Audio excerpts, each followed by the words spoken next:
Hey, hey, hey!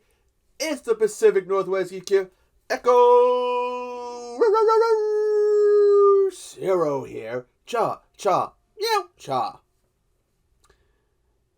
And some of you may have not that long ago, I did a poll asking talking about Echo, story time with Echo, about the subjects. Now let me bring this up. I picked the story of Sugar, my dog, my thoughts on the Resident Evil video game series, my fave stand-up comedians, and why. Gonna come up with a fourth. Well, both the story of Sugar and my thoughts on Resident Evil came in tied at 44% of the vote each.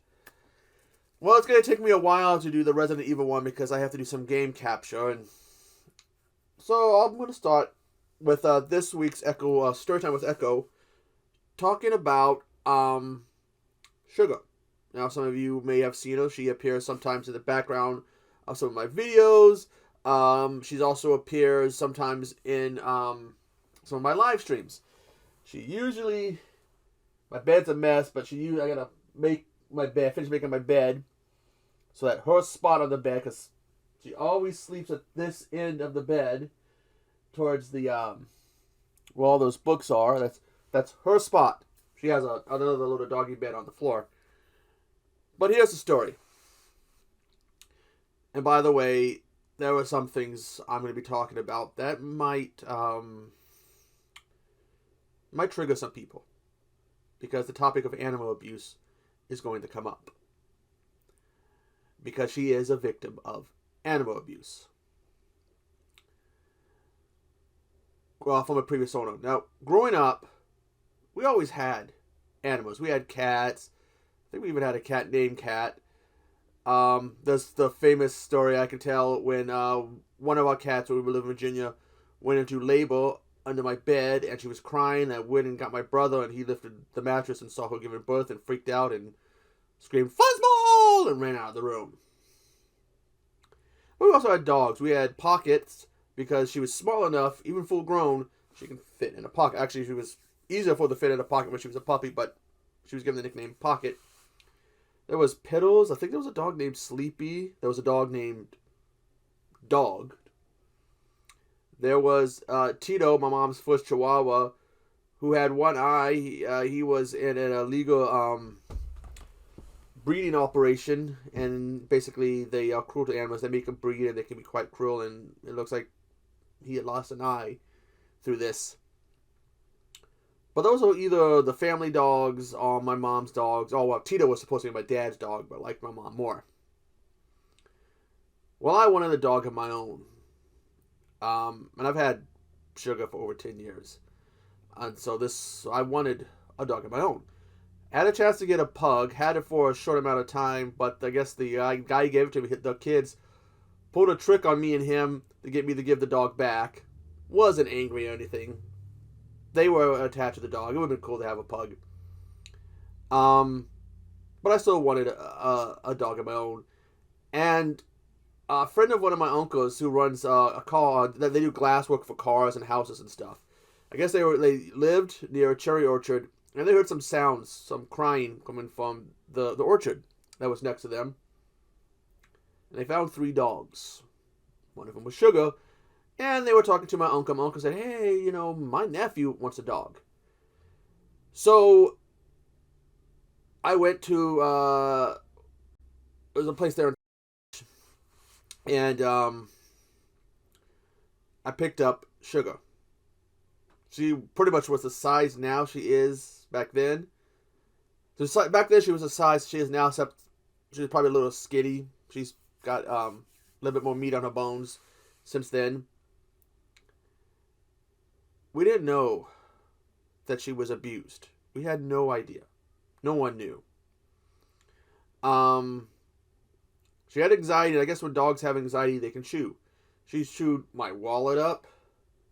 I had to replace a bank card, some other cards, my ID, the USB cord for my, the cord for my, because I had an Xbox 360 at the time.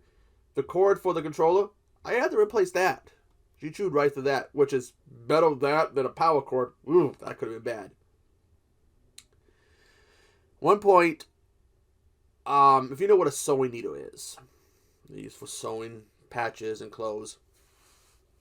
At one point, I pulled one of those out of one of her hips. I don't know how it got there, but someone apparently stuck it with one, so I'm guessing. One of her siblings went on to die from brain trauma. It's because of the beatings they were giving. Now, I have a bad knee, and I believe I've talked about this. It's my right knee. And I used to use it, when my knee would act up, I used to use a cane to help me walk around. I'd gone to a family reunion, and one of my cousins kept going up and down this hill and make me go down, get him, and drag him up the hill. She thought it was funny. Ultimately, my knee didn't think it was funny. Sugar was sitting on my bed, lying on my bed. I'm at my desk. I got the cane. She starts yelping. And the sound the dog does when they're hurt. I look over, like, what's going on? What's going on? I got up to see what was going on. She ran out of my room. She was so frightened. Whatever was frightening her scared her so much that she peed on my bed. She ran to my mom for safety. Couldn't figure out what was going on. My mom was able to figure out it was the cane. Whoever her original owners were, whoever abandoned her in that cherry orchard, had beat her probably with a cane. And when she saw the cane in my hand that I was using to help me walk around, it triggered that memory. My knee, when it acts up now to this day, I will not use a cane. I'll limp around. I'll drag my leg. Because I don't want her to have to experience the trauma of seeing again. Just because the mere sight of a cane triggered that trauma. And I don't want to experience it.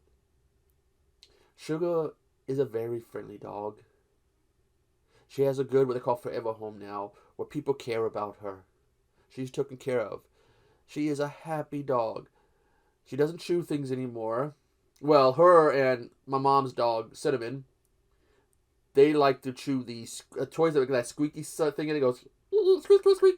They like to chew those out of toys. But she lives a happy life. A lot of people like her, but you can still see, over 10 years later, you can still see the trauma that's there. She has a sense of times of sadness to her. You can throw a toy for her to play with and she won't chase after it. And I think that she's never going to perhaps fully recover from whatever those people did to her. I don't think she's ever going to fully recover her. She's my baby. She's good to the point now I had to buy these pet steps. She's starting to get up there. She's over 10. She was trying to get on my bed and she was falling. So I bought pet steps. When it was hot, she was laying on the floor. I was taking my pillows and laying them out on the floor so she would have a spot. I decided to go ahead and buy her a bed. I love my dog. She's my baby. She does some things that are frustrating. She likes when I'm sleeping. She likes to lick my calves, the back of my legs, and I kind of have to tell her, stop, no, because I don't like that. She can have bad gas. Oh, God, can she have bad gas. But she's living a better life now, I think. I know. Anyways, I gotta go, because I gotta go check on her. These days she likes spending time with my mom, so I'm gonna go see how she's doing. She's probably just laid out like, oh, it's so comfortable. But anyways, I am the Pacific Northwest geek.